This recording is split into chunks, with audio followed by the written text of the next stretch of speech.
Ego and confidence walk a very fine line next to each other. And I honestly do think you need somewhat of an ego to be able to push yourself and see yourself in the place that you want to get to. I was walking home from class and got a text from somebody that I briefly worked with. And this text made me feel like I was the man. But I very quickly realized that these type of things are very easy to get to your head if you allow it. I don't want to read out the whole text, but in short, what he had said, he had reached out and said I was crushing it. He respected the grind and that I was the 1% of the 1%. Now, getting a text like that feels great. It feels so validating to see others see your hard work and know that it's not for nothing. But very quickly, you have to realize that those texts can be detrimental if you allow them to be. Now, I'd like to say that I wouldn't allow something like that to interfere and let my ego take over, but it is easy to. And some ways that I try and stay grounded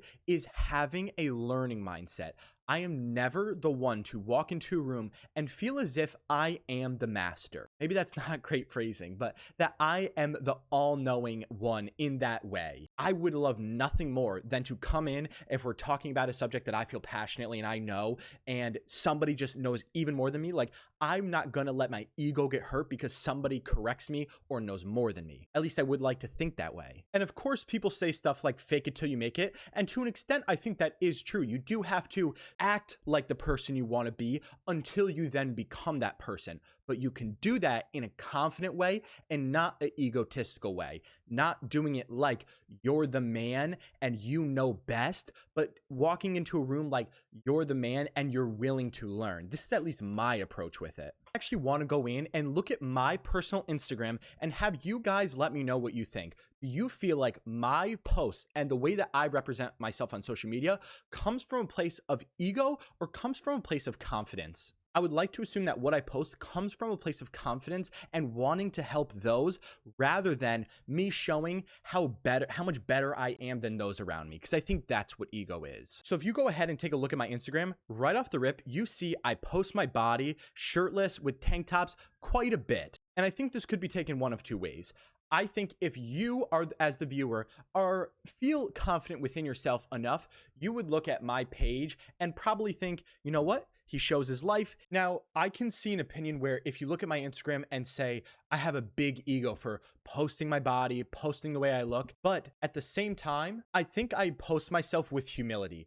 I don't degrade myself. I don't show myself in a way that is just thirst trapping. Obviously, it's social media and the goal is to attract views, but the way that I post myself is I like to think that I do it humbly. And as you can see in this video right here, I show myself at age 14 when I had no muscle. Fast forward 6 years later, and you can see how much muscle I've grown. Same thing here. I say, if you want this body for summer, this is what I did, and this is what you could do too. I'm not coming on here and saying how much better I am because I look this way, or how girls look at me differently, or how people this, that. Because right here, I post myself and I kind of have a gut.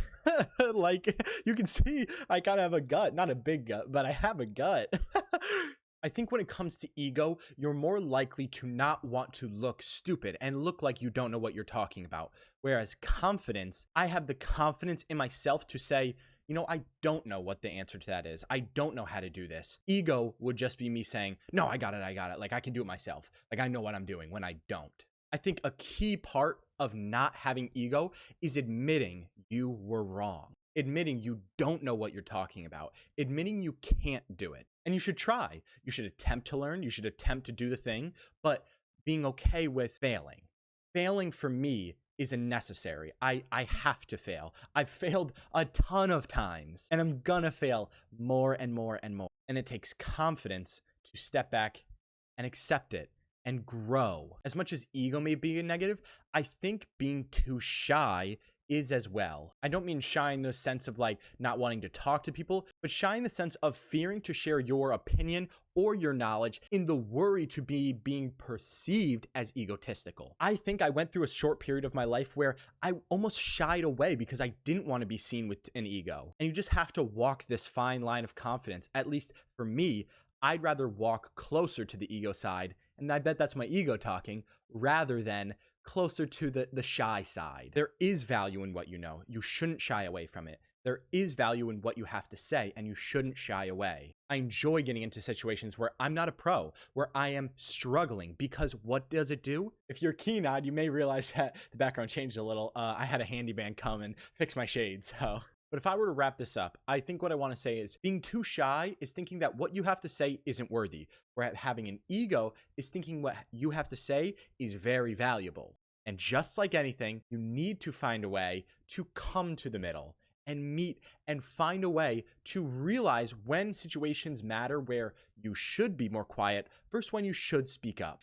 I also feel as if when you have an ego, people sense it and it comes off as disingenuine or fake. I think when you're around people who just have that vibe to them, and I truly don't know how to describe it other than you just get that feeling from somebody, like what they're saying isn't the truth, what they're saying, just something about them doesn't sit right. And I think it's partially ego. Because when you have an ego, you're presenting a fake self. So you just seem more disingenuine. You seem less trustworthy. And I think the same is to say on the shy side. If you're not saying enough, you seem like you're sneaky. You seem like you're hiding stuff. You seem shady. And the way that I like to carry myself, I feel confident. I feel confident in asking people real questions. I feel confident in showing my real self. I have nothing to hide. If I've made mistakes, I'll explain it. There is a human aspect to being real and to being yourself and showing that you're human. You make mistakes. You're not this perfect person. And I don't want to come across as a perfect person or that I'm shaping my life in the way that I act to be as perfect, because I am not perfect and I'm far from it. But I think the ego is the fastest way to get humbled. You walk around with the ego, the world will show you what's up. I think the world rewards real, genuine action and people. Don't let your ego speak for you. See yourself in that higher position. See yourself as that person, as that higher person in your life, but you can do that in a moderate and a humble way. I think that's what I'm trying to say. I can want to better myself and not have it come from ego. Thank you for listening. I'm going to keep showing up and you should try to keep bettering yourself. Keep it pushing. I'll see you soon.